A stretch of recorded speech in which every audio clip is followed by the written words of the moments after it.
بسم اللہ الرحمن الرحیم۔ السلام علیکم۔ Tariq Javed Khokhar advocate law for you channel کے ساتھ چینل کو سبسکرائب کر لیں، لائک شیئر کومنٹس کریں اور اپنی رائے کا اظہار بھی کریں۔ تو بات کرتے ہیں جی پی ٹی آئی کے وکلاء کی پریس کانفرنس تھی اور اس میں کچھ صحافی حضرات آپس میں الجھ پڑے تو وہ چیزیں کچھ آن کیمرہ آ بھی گئی ہیں۔ یہ ایک بڑا ہی اہم میرا خیال ہے کہ معاملہ ہے کہ یہاں پہ کچھ ایتھکس ہونے چاہیے اور صحافی بھائی یا صحافی تنظیمیں جو ہیں ان کو اپنے بینچ لگاتے ہوئے، اپنے ڈیسک لگاتے ہوئے اور اپنے کیمرے لگاتے ہوئے یا پریس کانفرنس جہاں انہوں نے کرنی ہے وہاں پر اپنا سیٹ اپ کرتے ہوئے کوئی کوڈ ہونا چاہیے، کچھ اس کے ایتھکس ہونے چاہیے۔ شعیب شاہین صاحب اور دیگر کچھ جو لوگ ہیں وہاں آ کر بیٹھے کھڑے انتظار کرتے رہے، لیکن سامنے جو ہے جو کچھ نظر آ رہا تھا وہ بڑا غلط بات تھی۔ میرا خیال ہے کہ صحافی تنظیموں کو اس کے اوپر جو ہے وہ سوچنا چاہیے اور بلکہ اپنی صفوں میں، جس طرح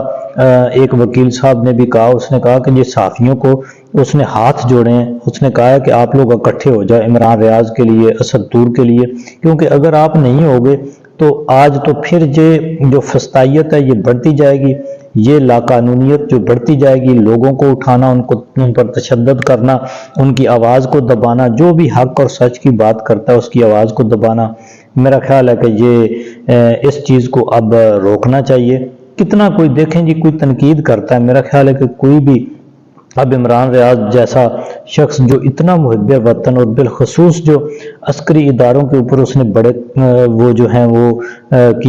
کام کیے، پھر ارشد شریف تھے جو پروگرام کرتے تھے یہ لوگ، اور ہماری اب مسلح افواج کے بارے میں اور عدلیہ کے بارے میں، اداروں کے بارے میں انہوں نے جو ایک امیج کریٹ کیا تھا عام پبلک کے اندر، میرا خیال ہے وہ بہت ہی دیدنی تھا۔ لیکن ان کو جس طرح سے اسد طور ہیں، گو کہ ان کے کچھ چیزوں کے ساتھ اختلاف ہو سکتا ہے، چلیں جی اگر کسی کے پوائنٹ آف ویو سے یا کسی کے لہجے سے یا کسی کی بات سے، اب دیکھیں کہ جی کوئی بھی فرشتہ تو نہیں ہے، بات کرتے ہوئے کبھی جو کچھ وہ چاہ رہا ہوتا ہے وہ کہہ نہیں پا رہا ہوتا، اور کبھی کبھی اس کے دماغ میں مائنڈ میں جو چیز ہوتی ہے اس کو وہ ایکسپریس کرنے کا ہر بندے کا ایک طریقہ کار ذرا ڈیفرنٹ ہوتا ہے۔ سم ٹائم کوئی بندہ جذباتی ہوتا ہے، کسی چیز کو وہ اتنا اس کو سیریس لے جاتا ہے کہ اس کے اوپر وہ بڑا کنسرن ہو جاتا ہے۔ آپ دیکھیں رجیم چینج کو لے کر، کچھ چیزوں کو لے کر، مذہب کو لے کر یا پالیٹکس کو لے کر، پارلیمنٹ کو لے کر، فوج کو لے کر، آئین اور قانون کو لے کر، ہر چیز کے اوپر کچھ لوگوں کا بڑا کنسرن ہوتا ہے۔ کچھ لوگ کہتے ہیں جیسے اب قاضی صاحب ہیں، قاضی صاحب کو بس ایک بات پتہ ہے کہ جی پارلیمنٹ جو ہے نا وہ سب سے سپریم ہے، اور جو ادارہ ہے الیکشن کمیشن وہ آئینی ادارہ ہے۔ اب اس کے یہ دو باتیں کرنے کے بعد وہ آنکھیں بند کر لیتے ہیں، ٹھیک ہے، اس کے سوا ان کو کچھ نظر نہیں آتا۔ اور یہ دو چیزیں ہیں بھی کب تک؟ جب تک یہ دو چیزیں عمران خان اور پی ٹی آئی کو دبا رہی ہیں، اس کو سائیڈ لائن کر رہی ہیں، اس کے حقوق کو سلب کر رہی ہیں، تب تک ان کو صرف یہ دو باتیں ہی آتی ہیں، اس کے سوا کچھ نہیں۔ کچھ ایسے صحافی ہیں یا کچھ لوگ ہیں یا وہ یہ سمجھتے ہیں کہ جی عمران خان جو ہے وہ اس ملک کے لیے بالکل تباہ کن ہے۔ اس سے پہلے بہت سے لوگ اور بہت سے ادارے سمجھتے رہے ہیں کہ بے نظیر یعنی پیپلز پارٹی اس ملک کے لیے سیکیورٹی رسک ہے، اور پھر بہت سے ادارے یہ سمجھتے رہے ہیں، بہت سے لوگ یہ سمجھتے ہیں کہ یہ نواز شریف جو ہیں یہ ملک کے لیے سیکیورٹی رسک ہے۔ لیکن ان کا ایک اپنا اپنا طریقہ ہوتا ہے ہر بندے کا، لیکن اس کا یہ مطلب نہیں ہے کہ اگر کسی نے ایک چیز سے پوائنٹ آف ویو اس کا مختلف ہے تو آپ اس کو کریش کر دیں، اور اس کو اتنا کریش کر دیں کہ اس کو جو ایک انسانی حقوق ہیں اس کے وہ بھی اس سے سلب کر لیں۔ اب اسد طور ہیں، حالانکہ یہی اسد طور ہو گئے اور بہت سے صحافی ہو گئے، اور ہم میں سے بھی بہت سارے لوگ، جب قاضی صاحب جج تھے، چیف جسٹس نہیں تھے، اس رجیم چینج سے پہلے کی بات ہے، تو سب لوگ قاضی صاحب کو بڑا اپرائٹ جج اور بڑا آئین اور قانون کا پابند اور اپنے فیصلوں پر عمل درآمد کرنے والا اور دبنگ فیصلے کرنے والا جو ہے وہ نڈر قسم کا جسٹس سمجھتے تھے۔ لیکن جب ان کے اپنے کندھوں پر آئی تو جس طرح وہ جھاگ کے ساتھ بیٹھے ہیں جھاگ کی طرح، میرا خیال ہے کہ ان کو اب سب نے، میرا خیال ہے تقریباً سب نے اپنے اپنے ماضی کے جو ان کے خیالات سے ان سے معافی مانگی ہے۔ تو اسی طرح اسد طور بڑے جو ہیں وہ قاضی فیض عیسیٰ صاحب کے حامی ہوا کرتے تھے، لیکن اب اگر انہوں نے تھوڑی سی ہرٹ ہوا ہے نا، اب دیکھیں جی کسی کے ذہن میں ایک بڑا اچھا امیج ہوتا ہے کسی کے بارے میں کہ جی یہ ادارہ، یہ شخص، یہ بہت ہی زبردست قسم کا ہے، اور وہ اس کا ایک سٹانس ہوتا ہے کافی عرصے سے کہ وہ کہہ رہا ہوتا ہے کہ جی یہ ٹھیک ہے ٹھیک ہے، لیکن جب آن وقت پہنچتا ہے تو پھر اس کے اس سارے نظریات کو، اس کو دل دماغ کو ٹھیس پہنچتی ہے، لوگ اس کو کہتے ہیں کہ تم یہ دیکھو بھی آپ تو یہ کہتے تھے اب کیا ہے، تو اسے پھر وہ کہتے ہیں نا اپنوں سے یا جن سے زیادہ پیار ہوتا ہے ان کے اوپر گلہ بھی زیادہ ہوتا ہے، تو جن کے اوپر زیادہ مان ہوتا ہے ان کے اوپر گلہ بھی زیادہ ہوتا ہے۔ تو اگر ایک بندے نے اتنا عرصہ آپ کی تعریف کی ہے، تو اگر کسی دن اس نے آپ پہ تنقید بھی کر لی ہے، تھوڑے الفاظ بھی سخت استعمال کیے ہیں، تو آپ تھوڑا سا برداشت کر لیں۔ ماضی میں یہی اسد طور صاحب ایک اور کچھ اور صحافی بھی تھے، حالانکہ ہم یہ نہیں کہہ سکتے کہ رجیم چینج کو جس نے انڈورس کیا اور جہاں سے یہ ساری ایک بگاڑ کا سبب بنا، وہ سابق جسٹس جو سے عمر حیات عطا بندیال صاحب، ان نے اگر وہ اس رولنگ کو، ڈپٹی سپیکر قاسم سوری کی رولنگ کو نہ چھیڑتے، مداخلت نہ کرتے، اسمبلی اس وقت ٹوٹ جاتی۔ عمران خان جو ہے اس نے اسمبلی توڑ دی تھی، وہ اس وقت وہ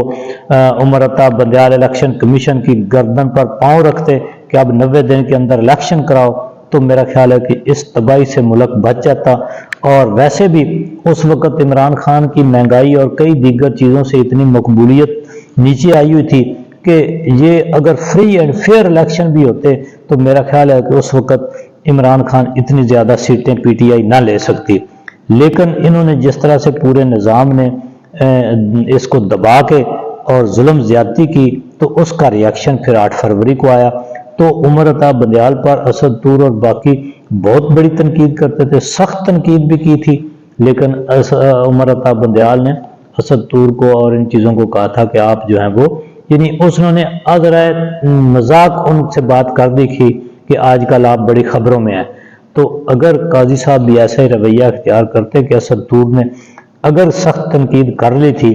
تو اس کے اوپر اتنا جو ہے ظلم زیادتی کرانے کی بجائے اس کو کسی اور طریقے سے سمجھا دیتے یا اس کو بالکل اگنور کر دیتے، تو میرا خیال ہے کہ اس میں ان کا جو بڑا پانی ہوتا، کیونکہ جو قاضی ہیں ملک کا سب سے بڑا جو قاضی ہے، اس کو بڑا ہونے کا پھر اس میں حوصلہ بھی ہونا چاہیے، یہ نہیں کہ وہ بس یہی کہے کہ جتنے لوگ آئیں بس میری تعریف کریں، واہ واہ جی آپ نے بڑے سخت ریمارکس دیے ہیں، واہ واہ جی آپ نے کیس تھا درخت اکھاڑنے کا اور آپ نے ریمارکس پہاڑ اٹھانے کے لیے اکھاڑنے کے دے دیے، یہ تو میرا خیال ہے کہ کبھی بھی یہ آئین اور قانون کے مطابق نہیں ہے۔ عدالتوں کے فیصلوں کو بولنا چاہیے، جسٹس صاحبان جو ہیں ان کو خاموش ہو کے سننا چاہیے، ضرورت کا سوال کرنا چاہیے، لوگوں کی جو عدالت میں آ جاتے ہیں ان کی بات کو سننا چاہیے، کیونکہ وہ فریاد لے کر آئے ہوتے ہیں، وہ معاشرے اور اداروں کی ناانصافی کا وہ سے تنگ آ کر وہ آپ کے پاس آتے ہیں، اور آپ ان کو چاہیے کہ ان کو عزت دیں، ان کی بات کو سنیں اور آئین کے قانون کے مطابق جو بنتا ہے ان کے وہ فیصلہ کریں، نہ کہ آپ ادھر بغیر ضروری جو ہے وہ ریمارکس دے کر لوگوں کے باپ دادا تک ان کی چیزوں کو جو ہے اچھال کر، لوگوں کے ناموں کو اچھال کر، لوگوں کی پگڑیوں کو اچھال کر آپ کوئی، میرا خیال ہے کہ اس میں آئین اور قانون کے مطابق نہیں کر رہا۔ میرا خیال ہے کہ قاضی صاحب کو چاہیے، یعنی اعلیٰ عدالتوں کو چاہیے، جو بھی ہیں، جو بھی کوئی چھوٹی عدالت میں بیٹھا ہے، بڑی عدالت میں بیٹھا ہے، کسی ادارے کی سربراہ میں بیٹھا ہے، یعنی جو بھی جس کے ہاتھ میں بھی کسی بھی مظلوم کا فیصلہ آ جاتا ہے، کسی شہری کا فیصلہ آ جاتا ہے، تو میرا خیال ہے کہ اس کو چاہیے کہ وہ عدل کے مطابق، آئین اور قانون اور اپنی سوچ سمجھ کے مطابق وہ بالکل عدل کرے۔